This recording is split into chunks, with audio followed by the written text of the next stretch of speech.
So in thinking about what I wish I had known about the Amazon effect 10 years ago, I wish I had known that uh, the issue of housing was going to be so immediate and so dire, and that we would have made greater efforts to prepare. Right. Again, I'm not sure that it's all the Amazon effect. I wish that we would have known that this crisis of homelessness was growing and that we could have taken steps to prevent it and to add more measures of shelter and affordable housing so that we could have addressed the crisis head on instead of been reacting. So I think what has happened is that the land use patterns have changed so that people who are working with minimum wage, double minimum wage, can't afford to live anywhere near their jobs.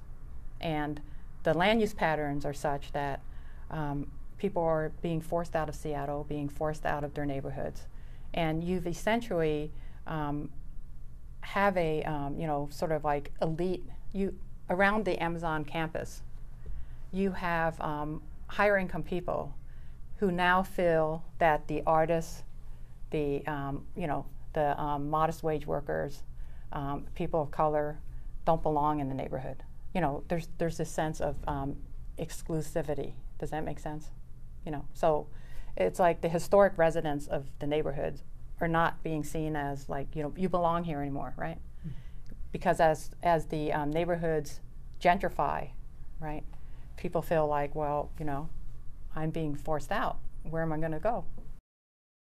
Well, nobody expected them to grow at the pace that they're growing and have grown in our downtown.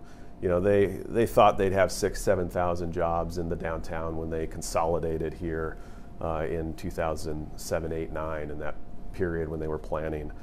And they grew at a pace that far exceeded that, and now we're approaching about 50,000 jobs in Seattle. So I think in Arlington and also in Long Island City, you better be prepared for the pace of growth and also the company's ability to attract other technology companies that may not have set up shop in those locations in Arlington currently, but may be now attracted because of the impact that Amazon can have on the tech workforce.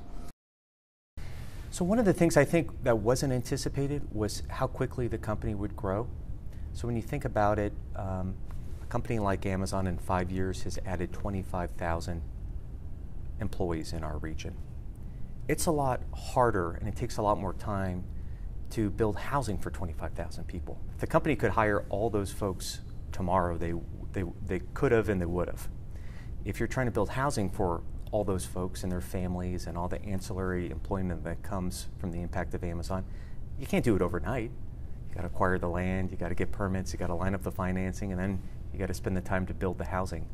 So I think a challenge that regions have is when you have a fast-growing business, and Amazon's been fast-growing the last 5 years, the infrastructure, the housing, all the things to be able to support that business, it always takes longer to bring those investments and assets online than just hiring people.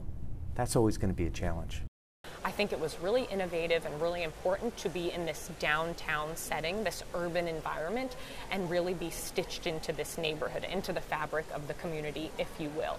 And I just really think this is something unique that you don't see at a ton of other companies, and something that I think was a really innovative and neat way to build a headquarters, to build out this campus that's great for the entire city. And I'm just really glad Amazon had the foresight to do this, especially as we've grown.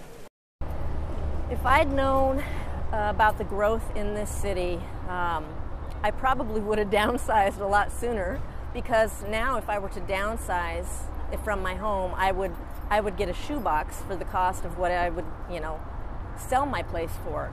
I'm kind of boxed in because I can't downsize in Seattle. I would have to leave Seattle to get something affordable that has a decent amount of room, a decent commute. If I had known how bad the traffic would have become, or if I'd known how bad the homeless crisis had become, I probably would have left a long time ago. It's hard because I love this city. It's pretty much everything I know.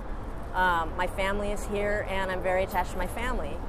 But I am at a point, too, where I really am considering leaving because it's just getting worse, you know?